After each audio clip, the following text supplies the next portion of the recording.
Hey guys, it's Crossroads here. Today I wanted to break down quickly for you SoFi earnings. SoFi, of course, posted earnings Monday morning bright and early, and I finally had a moment of time to react to it. And so there was a lot of good, there was some okay, and there was a couple of things that were bad. We're going to hit all through real quick for you. So overall, I do give this earnings a B. I don't think it's their best earnings ever.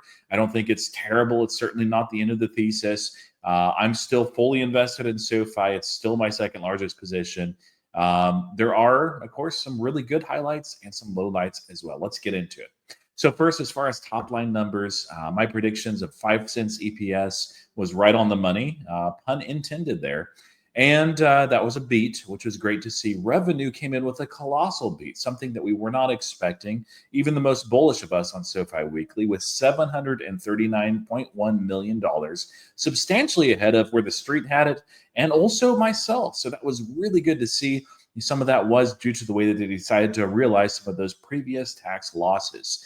And also, Anthony Noto, as I was hoping you would do, addressed the elephant in the room, which was crypto. And he said that SoFi is ready to pursue that as aggressively as anybody once the regulatory tape is cleared and the runway is clear for takeoff.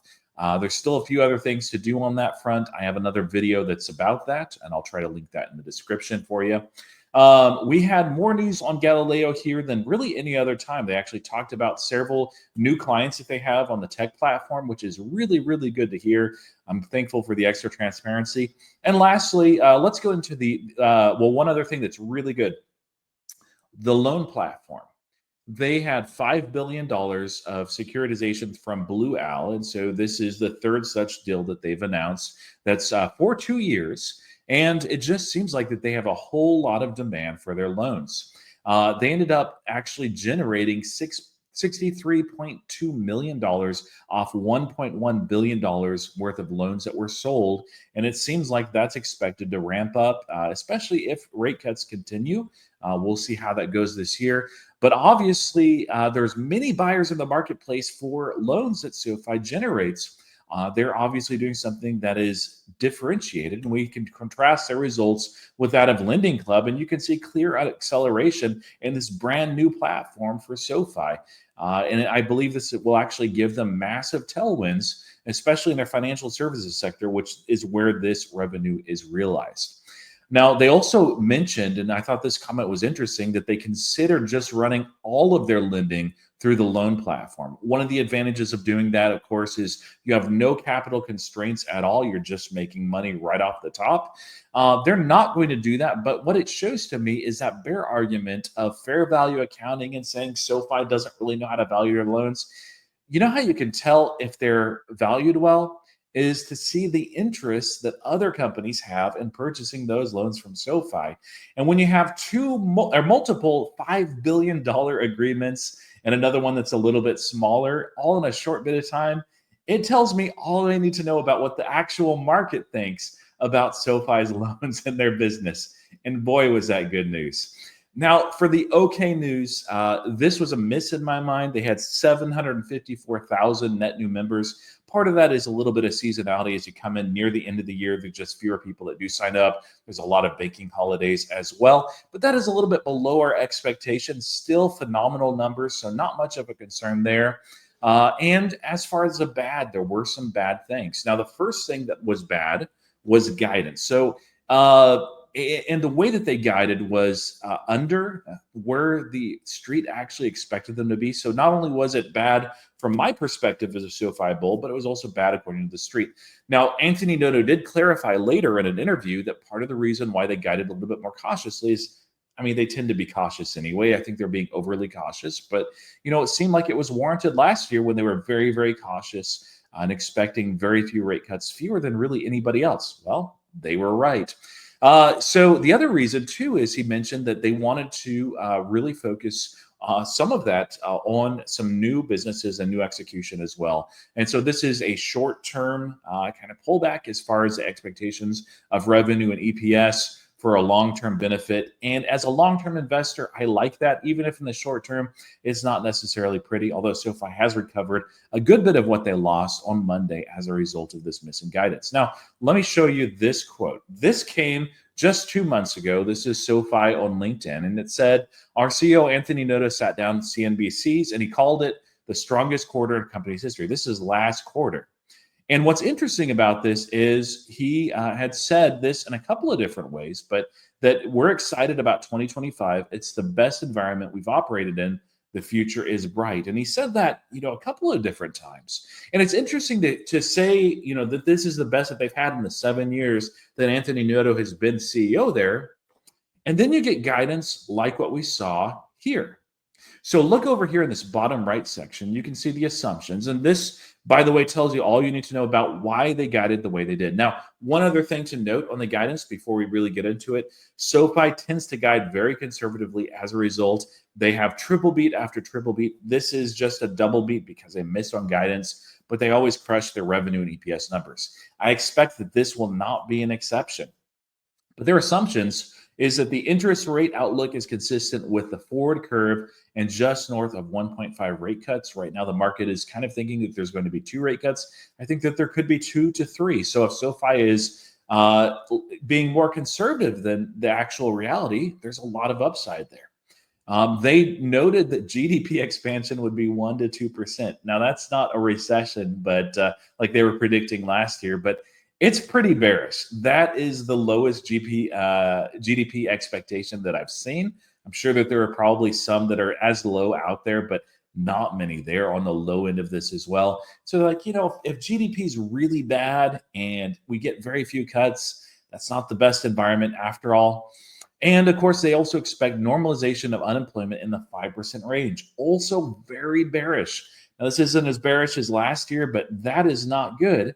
And then continued normalization of credit spreads across capital markets and stabilization of consumer credit. What does that mean? Well, back during COVID, of course, partly because the government was giving everybody free money and rates were really low, there was a lot less defaulting. There were a lot less of those type of things that they had to look out for in their personal loan business. And that has not normalized for every company in every single segment. And so they're like, well, if it goes back to the way it was at COVID, well, that's also bearish. So what really struck me as odd is these assumptions, and we'll look at the guidance in a second, contrasted with 2 months ago, it's the best environment we've operated in, the future is bright. Those seem to be at odds. And I can't really make a lot of sense of it as far as what changed. The only piece that I know is a slightly fewer rate cuts are expected. And that's pretty much it. I don't know. So as far as their actual guidance, they are guiding, it's right here. You can read it yourself for growth, but not quite as good a growth as we were actually expecting. And you can see this in the 2025 guidance. So between 23 and 26% and you adjusted net revenue growth. That's good. It would not shock me if we actually see closer to 30%, even above, especially with the way that loan platform is performing. Adjusted EBITDA margin, you can see right there, 26%. Net income around 9%, and it's a pretty decent amount of growth as well. Not as good as I'd like to see, but it's all right. Diluted EPS, not quite as rosy as I'd like to see, but it's all right.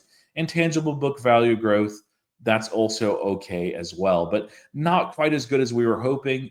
They also show the 2024 for perspective and the individual business segments. So guidance, I thought was bad. I thought it was a lot softer than they should have done, that they should have guided at least to the street, unless they really believe what they said. However, this, according to Anthony Noto, is basically a short-term sacrifice for long-term revenue acceleration. That trade-off is worth it, although it's not fun in the present. Now, the other part that I thought was really bad was the tech platform.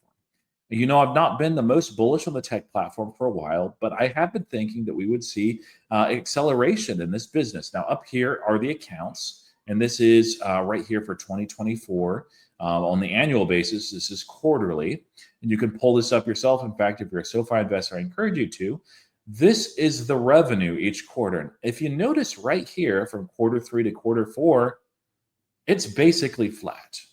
Revenue growth for the tech platform has really, really slowed. and it has continued to slow. And what's particularly interesting in quarter four, because a lot of this revenue is generated by debit card revenue, there's a lot more swiping during the Christmas season. And for some reason, we did not see a seasonal boost at all. Now, they landed some new partners, and there is some acceleration in the number of accounts. You can see that right up here, and that will translate into revenue over time. But they also guided very conservatively for the tech platform as well. And so this is Anthony Noto's quotes in the earnings call. He said, and then for tech platform, we expect to grow 2025 low double digits to teens. That's like PayPal growth. I'm a PayPal bull, but that's not great. And given that lead times and implementation cycles have been longer than expected, we now expect to grow revenue at a mid-teens CAGR from 2023 to 2026. So they're not even expecting a whole lot of acceleration built into that in 2026. Now, I have other videos talking about why I think that there's been a shift and it should be very bullish for the tech platform. But we have Anthony Noto and his team telling us, no, tech platform is going to grow very, very, very slowly. Does this blow up the AWS of fintech thesis? I think it might. Now, that's a big part of the bull argument. So that's something I'm going to keep posted on this year. Now, we do know that SoFi tends to guide very conservatively, but they tend to be actually pretty accurate on what they're forecasting for the tech platform. They tend to, if they beat it, they don't beat it by too much. So that's something to keep an eye on. I do know that if they land one of those big banks, then all of a sudden we will see a lot of accounts take up and a lot more revenue over time. And I do think that those are going to come at some point. But man, it's been a long time, and we're not really clear as far as where those are on the pipeline. But it doesn't sound like that they're going to land anytime soon, or at least they don't want to guide for them. That makes sense to be conservative on that point. Anyway, those are my thoughts. Overall, I give it, again, a B grade. I'm not exiting my position. I'm keeping it as it is. I'm happy with where it's at in my account. I think that there still is a tremendous upside for SoFi this year. My price target remains at $25 a share for base case. That's base. That's assuming no tech acceleration. And if you go back to August when I was saying that, I basically said, hey, count on the tech platform as being almost flat. I think it'll accelerate. I think it'll do more than they expect here. But even if it doesn't, because of that loan platform and really bullish conditions, a lot of tailwinds for SoFi, they have a lot of room for growth this year. Long term, keep an eye on the tech platform. We'll see what they do. Anyway, that's all for now. Thank you for tuning in, watching, and subscribing. Let me know what you think in the comments. And as always, happy investing.